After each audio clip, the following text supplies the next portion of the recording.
Hello fellow tacticians, and for this video I want to do a step-by-step breakdown of my most recent hit against the Tyranids and talk to you about my thought processes as I did this battle, but also kind of some of the hindsight things that were pointed out to me and that I noticed as well when reviewing it and things that I could have done better. So hopefully you learn from my mistakes and we all hopefully do a little bit better. Real quick, I will show you what I'm working with lineup-wise. For this video, I ran Eldrion at rank 50 Doom, so definitely really strong there. We have Bellator here with a 44 active. We have Roswitha here, 44 active. We have Helbrecht coming in with a 41 passive and only gold 3. And Malgan Ra was at 46 on the passive as well. So that is the roster that we lined up with. Eldrion always for Doom. Bellator to get the Inceptors in for the hits, kind of boxing him in. I definitely underutilized Bellator in this video, and you'll see that coming to fruition. Roswitha because of the Psyker damage. Helbrecht coming in because of his increased Psyker damage, and then also passing that along to other units. And Malgan Ra because he hits like an absolute truck. So let's go ahead and do this step by step. We are playing on the faster speed, not fastest. So first, I just want to get everybody close. Helbrecht was in range for the pistol shot there, so we fired it off. This is only Legendary 1, I believe. So I'm not too worried about him getting absolutely shredded by the Tyranid here. So I was okay with it, but he did get hurt a little bit. Now, I moved Eldrion into a position to apply Doom. I have Malgan Ra standing on high ground. And then I sandwiched Roswitha, Helbrecht, and Bellator in that pattern. So Helbrecht is applying his passive to both Roswitha and Bellator. And then I will, feel free to fire here. Here's where I started to make some mistakes in my positioning. I did a shuffle here where I moved everybody slightly to the right. And the reason I did that was because I wanted Roswitha, the highest hitter, to be on high ground. I moved Helbrecht over to the right and Bellator over to the right so they would still both get the passive. Now, you could make the argument I could have already summoned my Inceptors, and I probably should have done so. And the reason is because the Inceptors each have 6 hits apiece that they would deliver.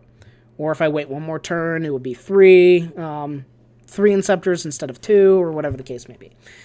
What I should have done is sandwiched and put Bellator here, in this position, summoned the Inceptors, moved Helbrecht into a position where he is applying the passive to one of the summoned Inceptors, because not only would it apply the passive from that Inceptor to the boss, but it would also have done it every time that Bellator uses his passive to incite that Inceptor to attack.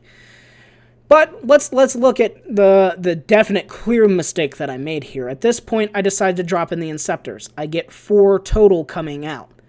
Now, I put myself in a very awkward position because Helbrecht is never offering his passive to any of them. I could still have changed this, but what I did right here is I moved Helbrecht over to apply his active ability to all of these characters here so they would get the hits for this round and the next. What I failed to do was shuffle Roswitha down here into this section where Helbrecht could have slotted in and applied his passive over there. Not really would have made a difference because Bellator is not applying the passive, so it didn't really matter. But the big mistake that I make here is Bellator could have flown over to this section and gotten the passive on 2 Inceptors. That would have been a lot of damage coming in that I missed out on. Now, unfortunately, they surround Malgan Ra here, and I'm going to have to move my Malgan Ra. The Inceptors are going to come off and clear some of that out. I killed one with Eldrion, so Malgan Ra could step up. That means I never used Executioner with Eldrion. So, a lot of missed damage coming out. A lot of missed damage coming out. It was still a good hit, but we can always optimize. We can always perform better. Now, I'm going to go look at some of the comments here from Ingvar, who has pretty much been my mentor playing this game since, I was recently in the Guild Firewalkers. Now, he kind of did some graphics here to show where I could have moved everybody. Helbrecht into this spot, Bellator over here, and then put Roswitha over in this section. and then kind of have Helbrecht, Roswitha, Bellator, and then later shuffle Bellator over to the left, drop the summon, and that would have fixed all of my problems right there. And if I'm not mistaken, Bellator will always prioritize dropping his Inceptors to his left and right. Now, one thing that I do want to highlight, and this was something that not even some people in our guild knew, is the way Destroy the Witch reads. Gains +1 movement when there's an enemy Psyker on the battlefield, so he always gets the movement buff.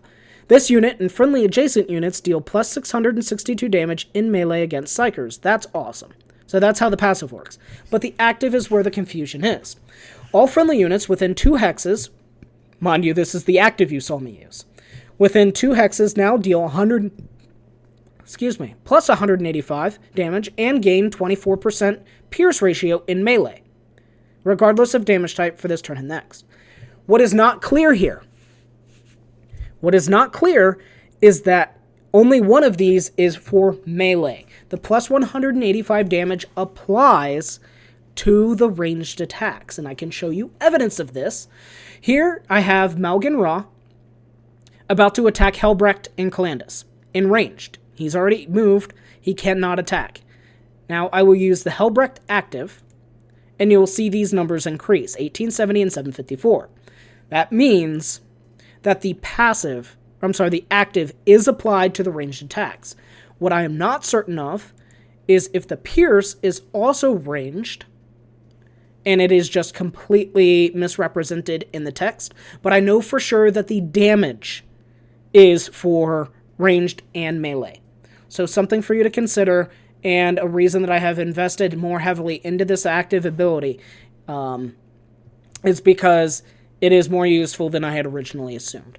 But with that being said, ladies and gentlemen, that is my hit on the Tyranids at a higher level, and definitely show that I am not perfect. I still make a lot of mistakes. There's a lot of room to learn, even in a top 10 guild. So with that being said, always ask questions, always ask people for advice. Even if you think you know it all, you don't. I guarantee it. But, ladies and gentlemen, peace.